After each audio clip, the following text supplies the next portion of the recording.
Thank you to everyone that's joining today's Top 30 Hottest Restaurant Brands, the Art and Tech of Building Brand Loyalty webinar.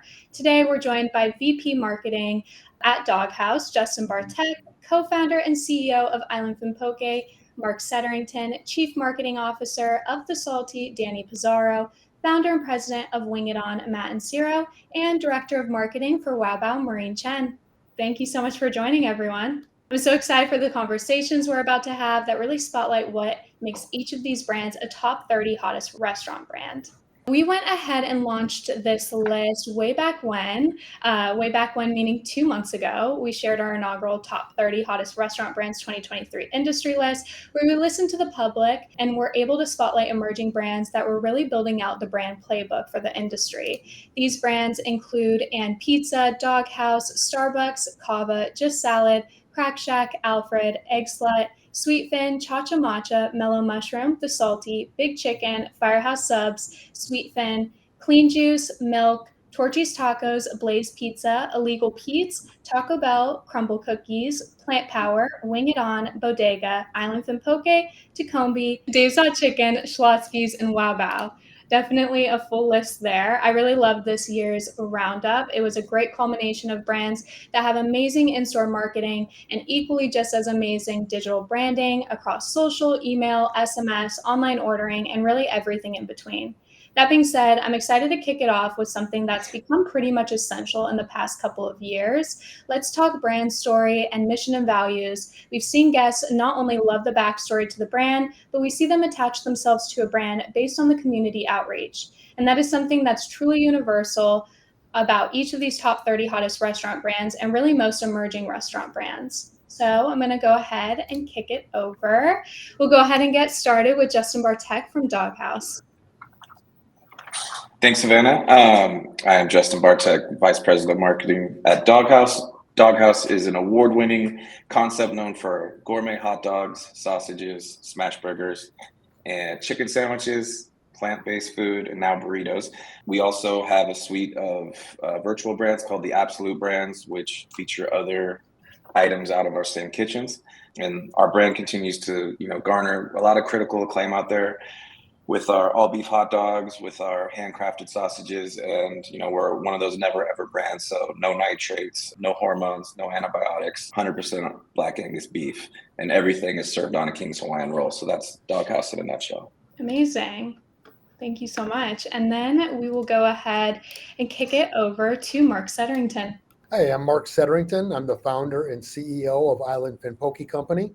We're an Orlando, Florida-based company that serves Hawaiian-style poke bowls. Like the Doghouse, we only use select ingredients, Aloha Shoyu Premium Gluten-Free Soy Sauce as a base for marinating sauces as an example. And like Savannah said, one of the keys to our success is the way we tie ourselves to our community.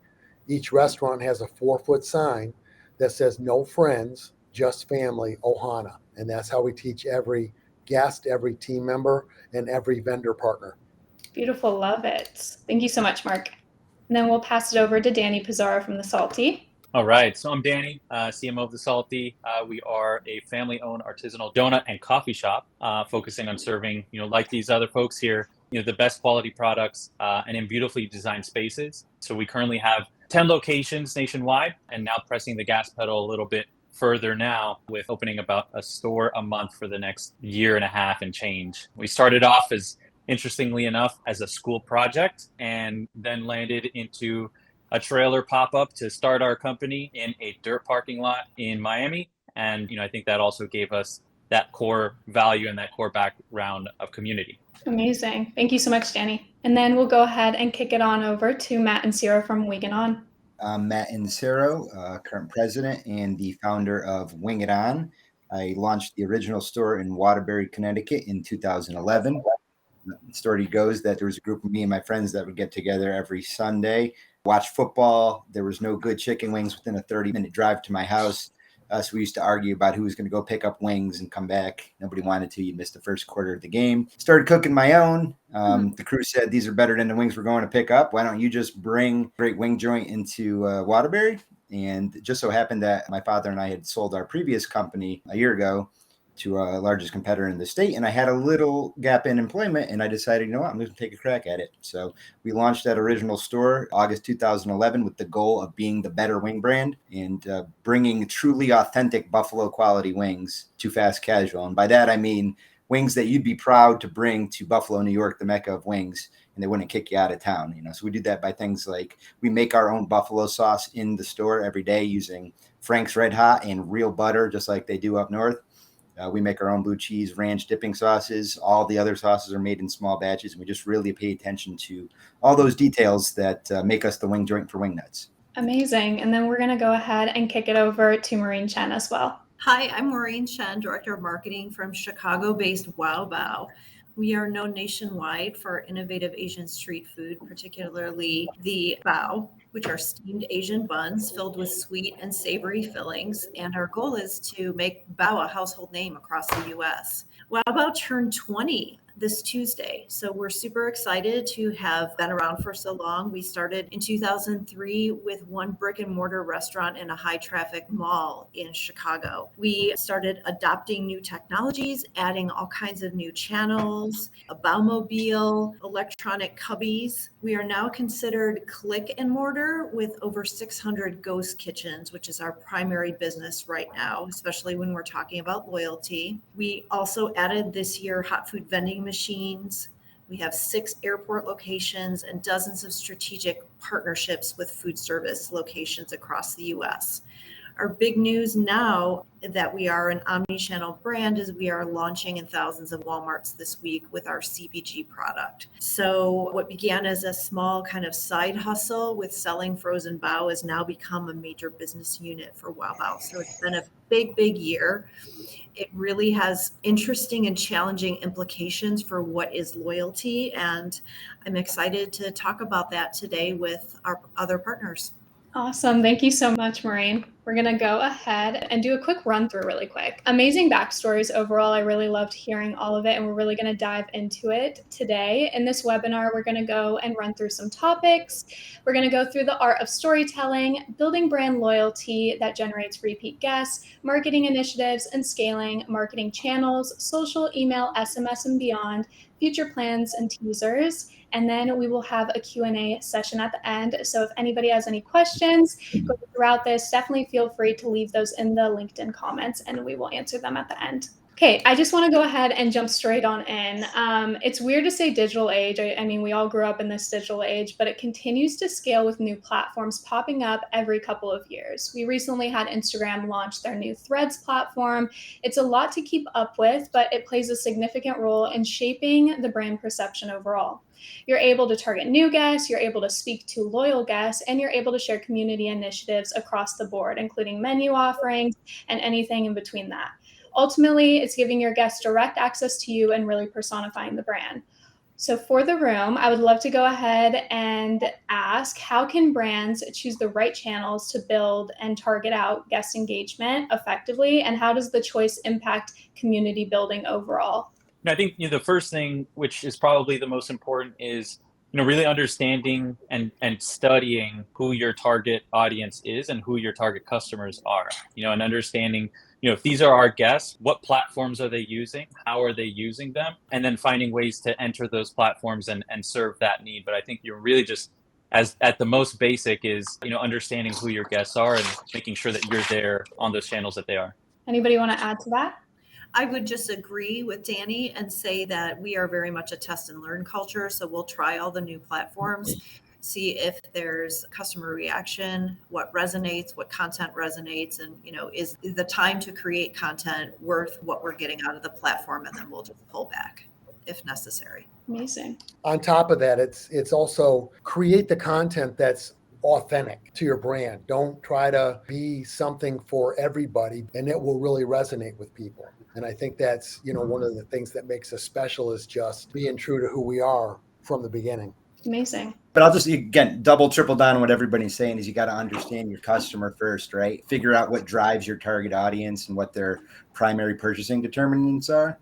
Did they value seek? Are they fanatically driven by quality? Do they deeply care about the cool factor when choosing where to spend dollars? Are they younger, more biased towards gamification? So yeah, do a deep dive on your customer, create that core customer profile, then cross-reference that against the platforms available, and then you'll at least be headed in the right direction in choosing partners that align with your clientele. Amazing. We always just try to meet them where they are. So we're always going to try the newest platforms. We're always going to, search out new ways of meeting our guests where they are, but that's really what it's about for us. And also just being, we call it like always on. So with our digital marketing or with our outreach or any part of the business, really, we're trying to always be on and then just meet them where they are. Makes sense, especially I think the digital age is definitely something where you really have to tap into. There's so many different people all across social media. It's a huge community effort ultimately. So I really love to see when brands engage on that end of things. And then that goes into email, SMS, and so on. But I want to shift gears a little bit and get you guys to speak a little bit to customer data. Within the past couple of years,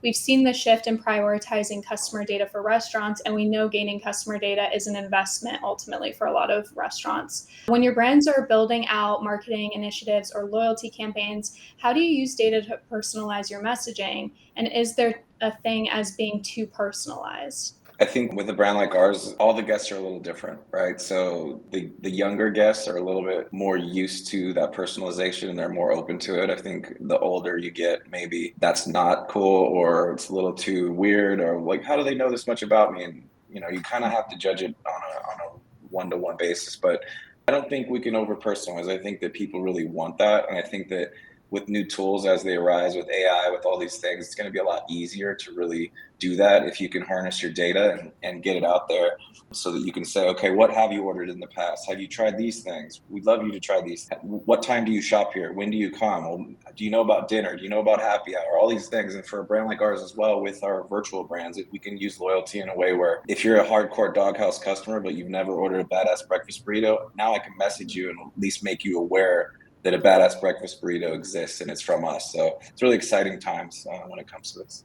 I do agree with what Justin said. I mean, within your, particularly your loyalty platforms, you're giving customers something, so they're expecting that you know about their transactions and their behavior. I don't think there's too much personalization unless you were doing something that was way out there, like appending data files with some very personal information. But yeah, in the restaurant world, particularly if you're rewarding them, they will appreciate the opportunity to know about new items, new products. I'll actually agree with that too in terms of marrying the data with the behavior, right? Because a lot of times we tend to focus solely on objective data. For us, we were early pioneers in a customer survey platform. So that really provides the subjective piece of the data puzzle in the form of getting constant customer insight. So by marrying the objective with the subjective, we're able to better drive strategic decision making. Another thing I'll say too is make sure that your data is well curated and actionable. One of my pet peeves personally is requesting data or pinging a team member for a report and just getting a raw data dump. Take the time to templatize your reporting so that it's easy to digest and easy to act on. And make sure you're tracking trends and not just looking at the isolated data sets. As the technological world we're living in is accelerating, so too is the speed at which trends are evolving. You need to be ahead of the data so that you aren't left behind. The only way to do this is to set up your reports and templates with the intention and the purpose of capturing trends early in their cycle. And then the last thing, your other part of your question was, is there such thing as being too personalized? I mean, yes, of course, you don't want customers to feel like you're part of big data and that Big Brother's watching them. So it's all about towing the fine line between personalization and intrusion. You want the customer, you want to know your customer in terms of their buying habits and preferences without laying in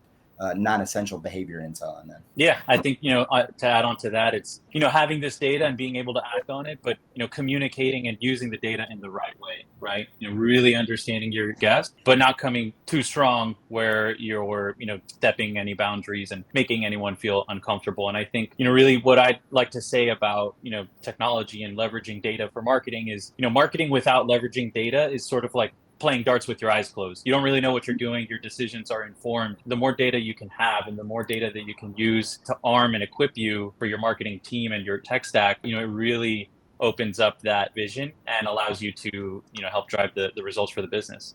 Amazing. I think on that note, then, I would love to shift over to loyalty programs. I think that kind of goes hand in hand with data at the end of the day. How have your restaurants effectively integrated loyalty programs and reward systems into their overall brand strategy? And what are some innovative loyalty program ideas, either from your own brand or outside, that have proven success? When we signed up with with Lunchbox for the app, what we wanted with our loyalty program was we wanted to be, really robust. We didn't want it to be buy 10, get one free. We wanted to keep people engaged the whole time. So we have steps. At a certain level, you get a free premium topping. At a certain level, you get a free Dole soft serve. Then you earn enough money for a free bowl. But we also do different things along the way. On your birthday, you get a free bowl. On International Poke Day, we send a free bowl to every app user. We want it to be super engaging so that people are invested in it, so that people really pay attention to where they're at on their loyalty. So they're thinking about that next visit in. From day one, we've been a brand that's been about more surprise and delight than strictly a points program or like you said, buy 10, get one free. We feel that, with that approach, the guest behavior is what's driving our engagement. And we've always tried to engage at every level. So even before we had a loyalty program, it's like promptness and reply, promptness and reviews. All those things are the touch points that we were relying on early. And now it's become, about that engagement piece and just really trying to give you something you don't want. It's like the old Steve Jobs, can we give a guest something they didn't know they wanted? That's an amazing feeling. So I think we're all kind of searching for that, trying to get there with our loyalty. Yeah, I think Mark and Justin, you guys are both spot on. Goes back to the other question, right? You got to know your customer, right? Are they young? Are they more into the gamification? Are they looking for surprise and delight? Are they into the new secret menu trend? What is your core customer profile looking for? I mean, we look at our rewards program as the ultimate destination, the end game, so to speak. It's where all our marketing strategy and activity is driving you towards. So our strategy is basically all roads have to lead to our rewards. We try not to discount or provide any incentive offers outside the program. As a general rule, is to reserve the real perks and the thank you rewards for fans that have taken that step to join our program. Yeah, we try not to devalue the rewards proposition by giving everyone the same experience and offers. So that's kind of how we look at it. That's great, Matt. I'm writing that one down.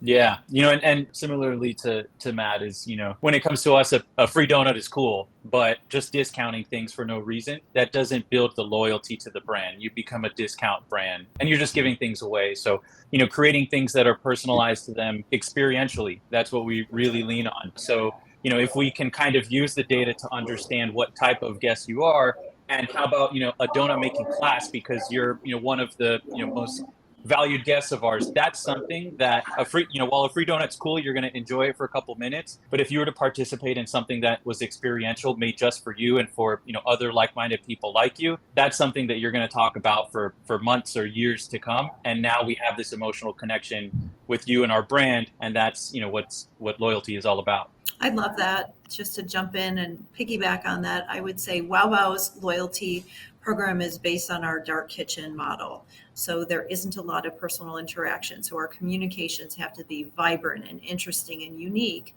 Although we have two loyalty programs. The first is very simple and classic points-based program where we give the customer the agency to choose the rewards they want. And there are timed and triggered messages as well. So it's very, very much what they expect. And then this spring, in true to our brand of being a leader in technology, we did launch a Web3 loyalty program that kind of sits on top of that with our partner Flaunt. And we are very much in the learning stages of that. What customers want, what they don't want, what experiential. These are people who have a kinship to the Wow Wow brand and have a different view of just getting something extra food for reward points. They really want a peek behind the scenes at Wow Wow. And like I said, it's very much a test and learn right now. So kind of fascinating to be working with two different loyalty programs. But like I said, it really has to be a vibrant extension of our brand since we don't have customer touch points in person. Amazing. And I think I really want to piggyback off of that specific to Wow Bao. I mean, you guys are an innovator in the tech space. The brand is ultimately the poster child for innovation for the past couple of years. You guys are really good symmetry between tech and guest engagement. So for Maureen, from Bao Bucks to Hot Buns Club, and more recently Collectabows, the brand consistently is bringing new ways to increase customer engagement across the board.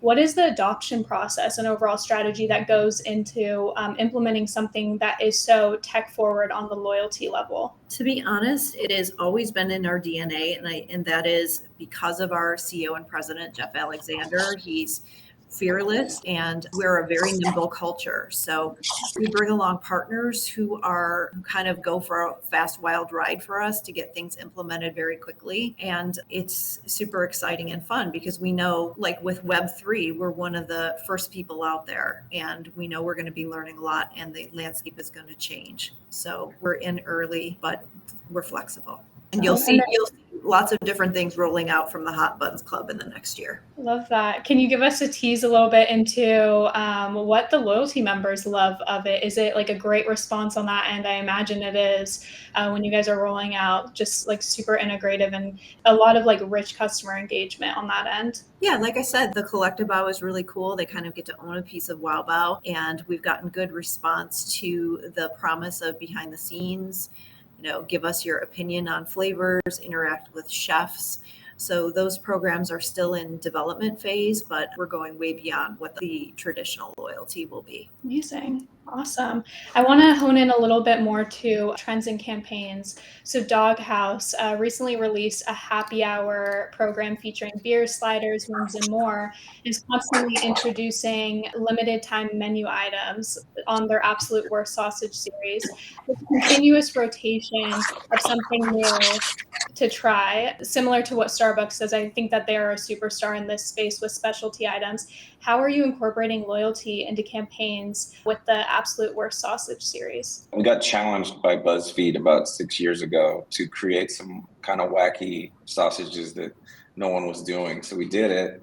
And 6 million views later, we said, why don't we lean into this and like make this a series? So we called it the Absolute Worst Sausage Series. We have a promotional tie-in with our national charity partner as well, which is No Kid Hungry. So when we do these, this year we did a monthly, which was a huge, 12 different sausages, right? But $1 from each one goes to the charity. And, we just try to turn it into a bigger thing for our fans. And just having that ability for folks that are in the loyalty program to try new things constantly, I think that's a big one. Constantly trying to innovate your menu. We definitely lean into that. But with this sausage series, it's a nice way to say, let's try something crazy. Chicken tikka masala, a cheeseburger sausage, all these different sausages that we've made so far. But having them as something that's new and something to try, but then if they do hit, you can always bring them back. And so with our loyalty program, what we'd like to do is kind of maybe we bring back such that we did a few years ago and they're only available through our loyalty program, right? Like things like that. So we're trying to lean in on that and really excite our, the people that take the time to spend the money, the people that are in the program.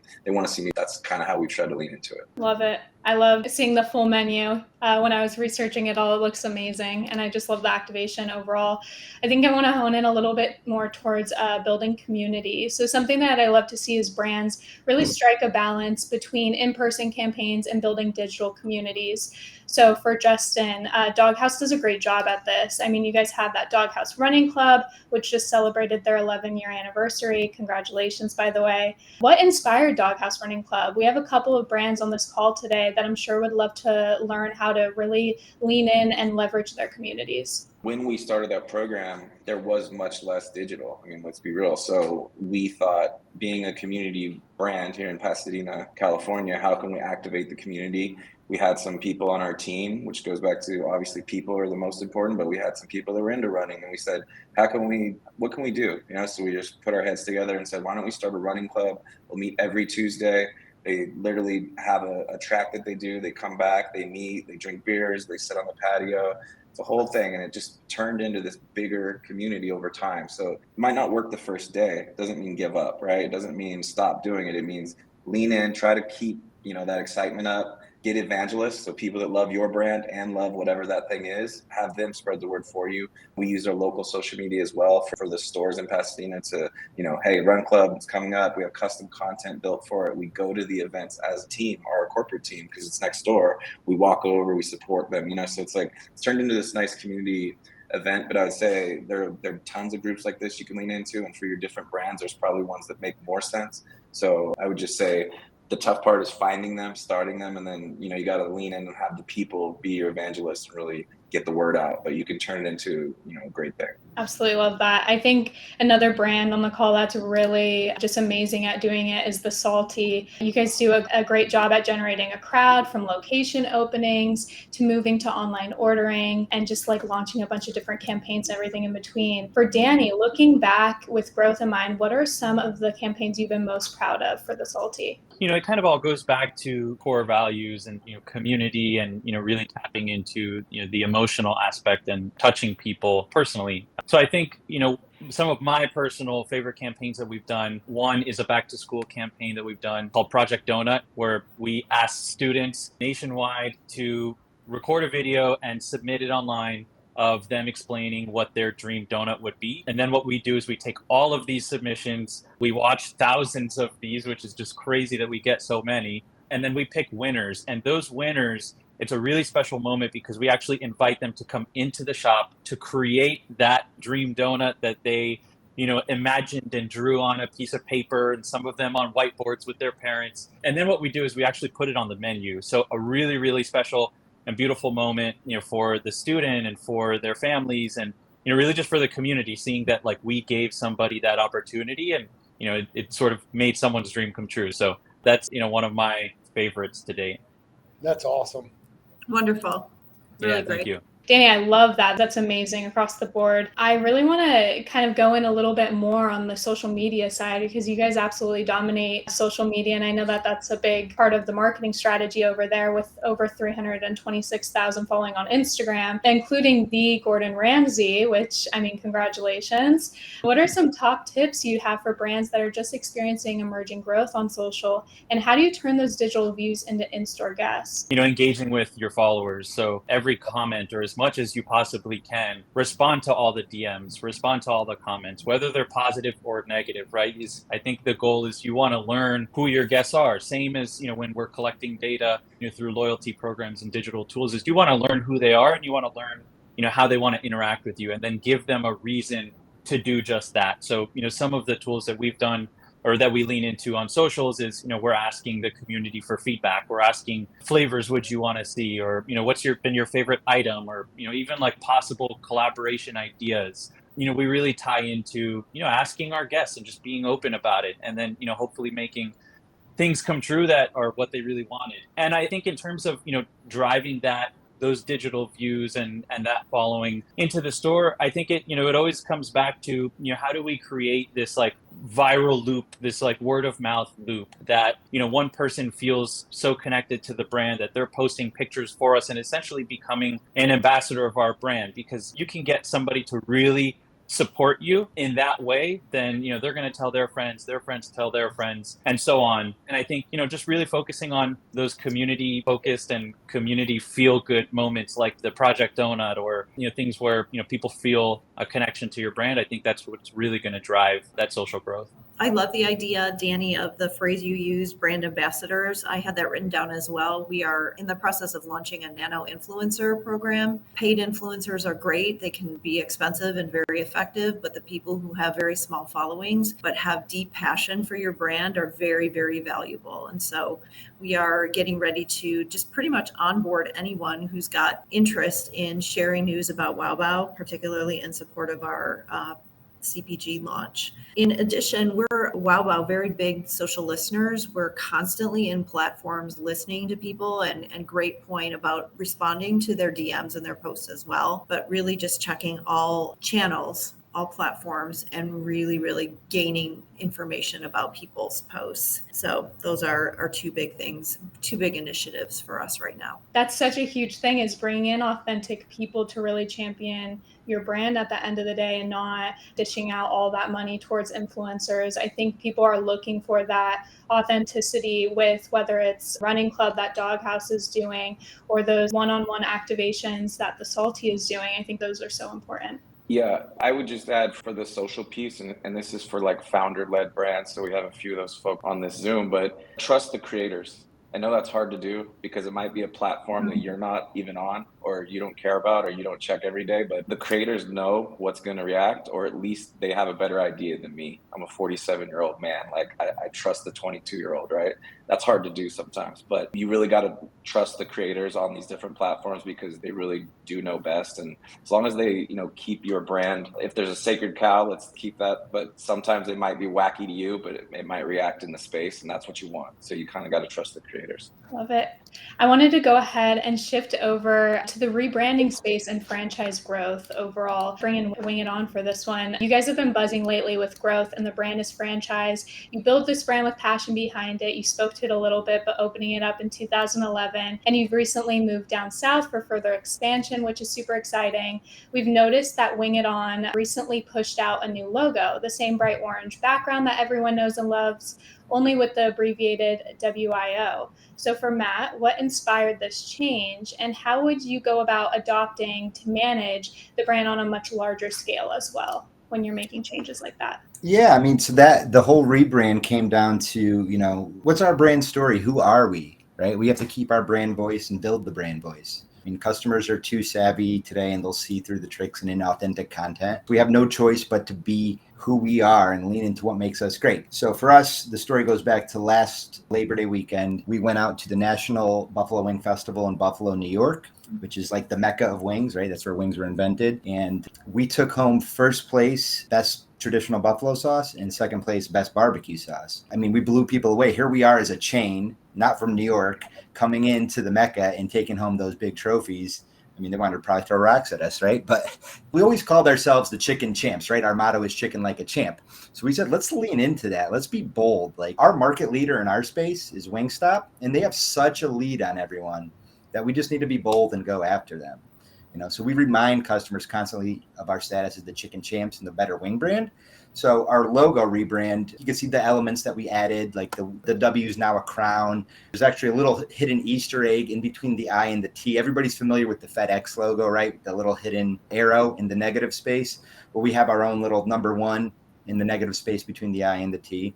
So we said, hey, we're the chicken champs. We're going to unabashedly move forward and remind everybody of that and just go after the market leader. And it's going to start with our brand and our logo. And that's kind of how we landed on that.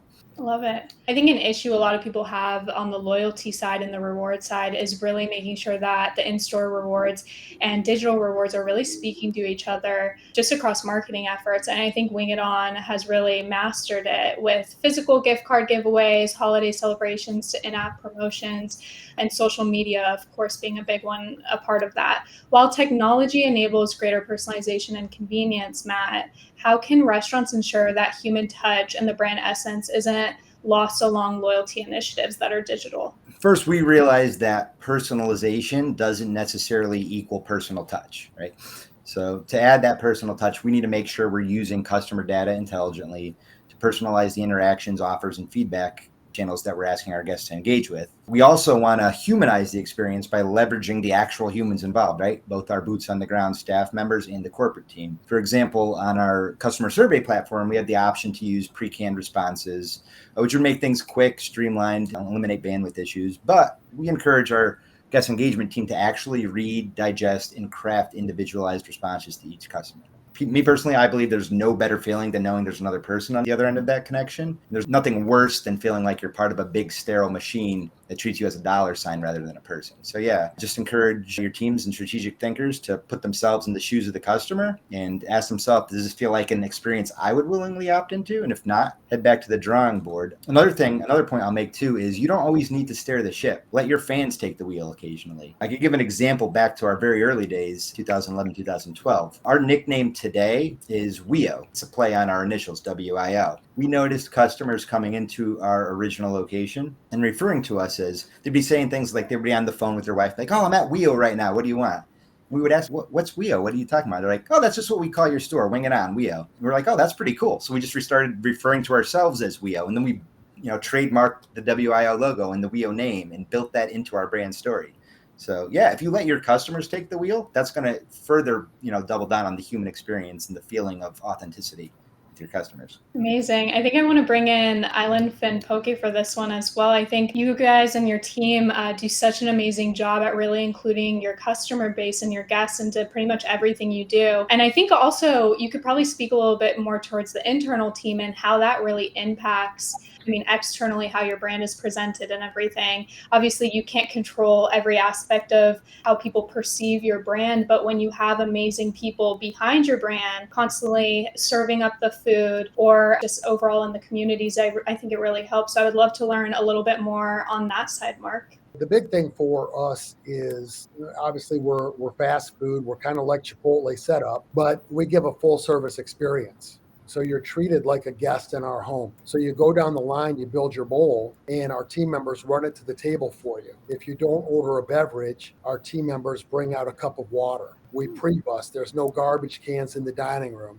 Every guest gets a Dole soft serve sample. We encourage our team members to come out from behind the counter and engage the guests and personalize that experience. We don't want it to be transactional. We don't want anything that we do with, the way we interact with any of our vendor partners, any of the people in the community and our teams. And I think that's why when most of my restaurant friends struggle with staffing, we just don't. Today, we had a party in the restaurant. I'm losing a kid named Seth that's been with me for 4 years. So this kid was, a senior in high school when he started. He's going to, get his first big boy job. And basically the time I opened the Lake Nona restaurant, he's been there the entire time. I don't know what I'm going to do when I go back in the restaurant next week and Seth isn't there. But that's how we treat people. We don't look at our team members, our guests, or our vendors as being replaceable.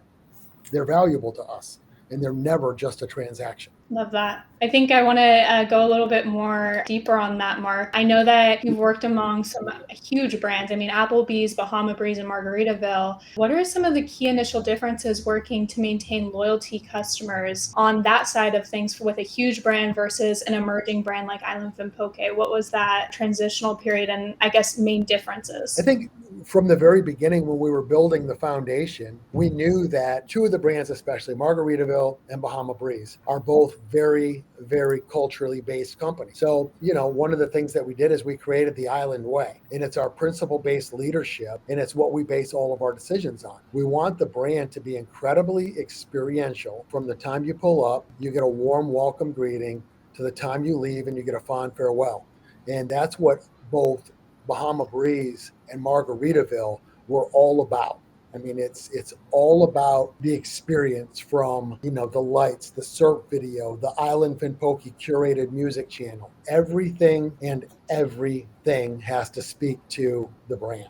Amazing. I think we've touched on a lot of great topics today. Loyalty marketing, a little bit of AI within that, branding and beyond. I really want to give the floor to you all to speak to any cool initiatives that you can highlight or any cool campaigns that are coming up that maybe you could tease for the group. I think we're going to start off with Maureen for this one. I know that you already teased a little bit of what we should be expecting from the NFT space, but anything additional on top of that? I can only tease that we will be entering many new frontiers in Q4 and 2024. I probably can't say any more, but if you can think about where you can get Wow Bao, we'll try to be there. And our mantra in marketing has been Wow Bao everywhere. We've spent a lot of the year being distributed primarily by third-party delivery, and this gives us a lot of creative freedom to be in like the hot food vending machines, but in the metaverse and in new and exciting ways, and in your grocery section, but there is no limit to where Wow Bao is going next. I wish I could give you more specifics, but follow us on social.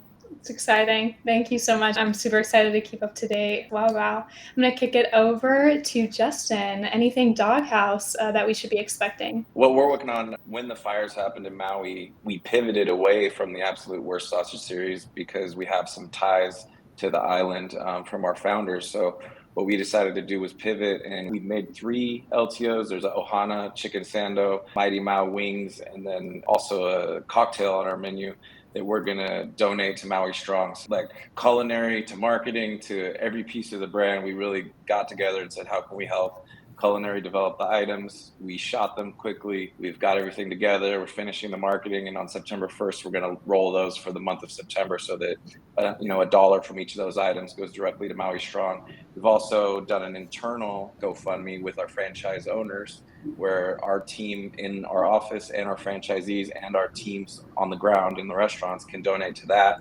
Our founders will match, for that as well. So just trying to lean in to help. That's the kind of brand we are. And as all of you know that do this, these recipes and change these, it's not easy to turn that in 2 weeks. So it's been an ultimate challenge, but we're really excited about what's going to happen. Amazing. I'm going to go ahead and pass it over to Danny. Any updates we should expect from the Salty? We're working on a lot. One of the more exciting things or changes that we're focused on right now is really expanding the menu slightly beyond just donuts. So yes, donuts and coffee are the core staples and reasons, why people visit us and how they know who we are. But we also understand, based off of data and based off of understanding our guests that, you may not come too frequently to get a donut, but you may come more often to get a coffee, or how about a baked good in the morning? So things like, different pastries and baked goods like, croissants or biscuits or even like breakfast sandwiches. So I think one exciting thing for us is sort of this expansion of our menu into non-donut related items, which can,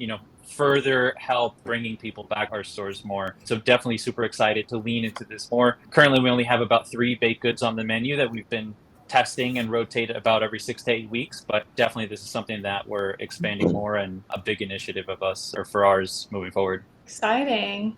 Awesome. I'm going to go ahead and kick it over to Mark from Island Fin. Awesome. We're working on a couple of really big things. We have our 3rd annual franchise conference this week starting on Sunday, and the conference will be rolling out our brand new website. Been working on it since February, all, hand coded. It's faster, stronger, all the latest technology, which is awesome. The other thing we've been testing, it's called the Botrista, and it's a robot drink maker. And it's been very well received in our Lake Nona restaurant. We'll roll it out to 5 more restaurants after the conference. And then something pretty cool on the technology side, it's an app called Opalink. What it is, it's kind of a social platform where people can go on, and if I check into Justin's place, the Doghouse, my friends can see me check into the Doghouse, and they can send me a hot dog, or I can check into the Salty Donut and they can send me a cup of coffee on the app. And it really makes it super engaging on social media for our friends. And it also helps drive sales to the restaurants. I think it's going to be a great thing. We're testing that out now, and so far so good. Amazing. I'm so excited to see that come out. That'll be so fun. And then I'm going to pass it over to you, Matt, from Wing It On. What can we expect from you guys? Yeah, so like Maureen, I can't get too much into some of our secret initiatives that the parent company, Craveworthy, and us are working on. However, I can say that we are looking into the secret menu trend right now, right? Like that's been something huge that we kind of started off as a trickle, and now we're seeing some of the biggest brands in the world, it's like McDonald's, adopting the secret menu and integrating that into their loyalty. I think it's an amazing opportunity to kind of, build loyalty without having to rely on that consistent cadence of discounting and denigrating your brand, right? So what we're going to do is look at LTOs, but they're going to be really like wow factor outside the box LTOs. And that's just going to get people like maybe $5 off your first order didn't do it for you. But if there's a really cool, really wow factor LTO, and you're the kind of person who always likes to try the wacky stuff, but you can only get it through the secret menu and you have to download the app to access the secret menu, that's going to push mobile adoption, which is one of our big initiatives. So I could say that our first LTO, we're actually launching next month. It's going to be called the Lava Berry Pop Rocks. We're actually partnered with Pop Rocks. Everybody remembers those from back in the 80s and 90s. So we're actually going to be putting Pop Rocks on the wings. You eat the things, they pop in your mouth. It's cool. It's outside the box. It's fun. But we want to figure out ways that we can further our brand loyalty without constantly discounting our brands. And I think secret menus are going to be a trend that actually is sticky and sticks around for a while. We'll definitely see the Pop Rocks trend on social for sure then. Awesome. I'm going to go ahead and kick it over to our Q&A session, and I'm going to go ahead and pull up some questions that the chat has been asking. First one up, we have for the Salty. How do you encourage user-generated content without it feeling forced? Which I think we can go ahead and probably ask this to the Salty and then expand it out a little bit more as well. Yeah, I think it's a great question, and I think because it kind of defeats the purpose if that does feel forced to for guests to create their own content. I think one, I think it starts with the experience in the store is providing a second to none, best in class experience at the store, providing moments inside the store and without it or outside is for moments for people to just interact with you. So we have murals that we work with local artists in each market that we're in and, partner with them to do really cool murals inside, outside, even on our floors, really cool, inventive stuff. And it just naturally kind of gives a way for people to have this idea. And then, the content that we're creating, even though we may not be asking guests or people to, come into our stores and shoot this content or, post online, is we kind of guide you, right? It's like we'll post a video of this really cool mural and now it sort of creates this trend by with our followers that they kind of want to do the same, or they want to get that donut that they're holding in front of that beautiful wall. And so I think it's more so just showing how it could be done and almost like leading by example. And then I think too is of course the creativity and product of that you're putting out, right? So similar to Mark on what launches and really cool LTOs is we do some really cool and very inventive collaborations, and these are things that like naturally you're just going to want to post, like you got this LTO, you went to the store and you tried it, and it kind of creates that natural and organic push for someone to post online because aside from a campaign like this Project Donut that I mentioned, we're really not asking you to post online because it kind of feels inauthentic. So I think really just doing it in a way that it feels very organic and something that the user or the follower naturally wants to do. Amazing. I think I want to go ahead and pick this other question selfishly for myself. I just want to get a little bit of an understanding. Do you guys recommend using an agency or keeping social all in-house? And I think this can be social related or branding related as well. I'll open it up to the floor. I think we do a mix here. I mean, we've got over 50 locations, so we definitely have an in-house social media manager, but we do have agency partners as well that kind of pick up the slack if we need it. So a lot of it's having our social manager direct that agency. And like I said, I try to trust the youth and really let them drive it and, lean into what's working out there, or at least doing a lot of exploration. What we do on our team, actually, with our whole team, we trade a lot of things that we see on social. So like we've got groups on Instagram or within TikTok where we'll send like, look at what they're doing, look at this thing, have you ever seen anything like this? And just sparks that creativity of like, we don't have to copy it, but that was a cool idea. Now what can we do that's either on that level or bigger or different? So we do a lot of that. We're really out there paying attention to what's going on.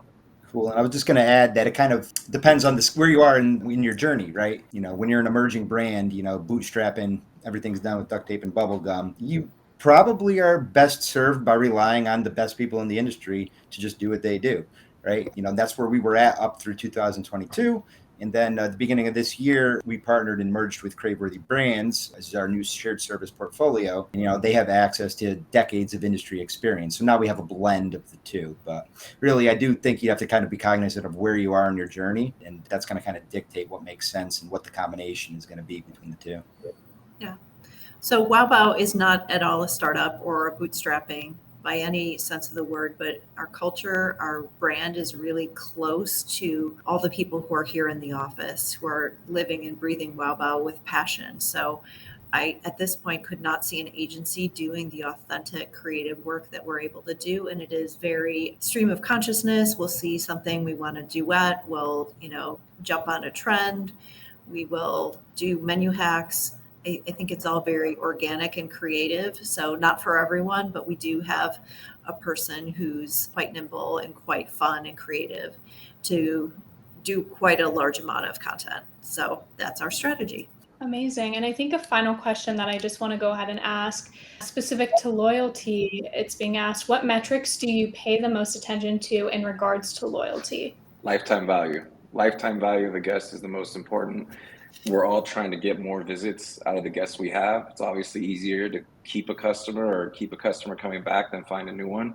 It's like marketing fundamentals, but it's really lifetime value. That's what new-ish loyalty programs can deliver.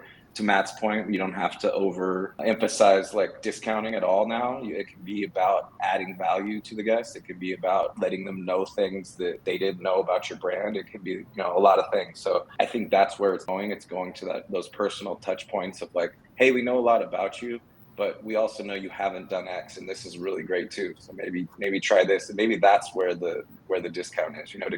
To get trial across your menu. But to me, that's smarter than like doing the old pray and spray of we're going to send out as many people in our database. Here's your coupon, hope that they come in. That's not as smart in 2023 and beyond. I will say LTV is very much a long game though, and it's hard to sometimes convince the finance department that it's not going to improve cash flow immediately, that you're playing a game of 3 to 5 year horizon. So we do consider that as well, but repeat visits is our main metric. Amazing. So I think we are about at time. I'm going to go ahead and wrap it up here. I just want to say thank you to each of you guys for joining and really just giving a little bit of a sneak peek behind the curtain in terms of all things brand marketing for each of your brands. I also want to reiterate a huge congratulations from the Lunchbox team for placing as a top 30 hottest restaurant brands for 2023. Lunchbox will always be cheering each of your brands on and watching from the sidelines. So thank you so much for joining, and I hope you each have a great rest of your day. Thanks, Thank Savannah. you. Thank you, Savannah. Alrighty, thank you all. Pleasure.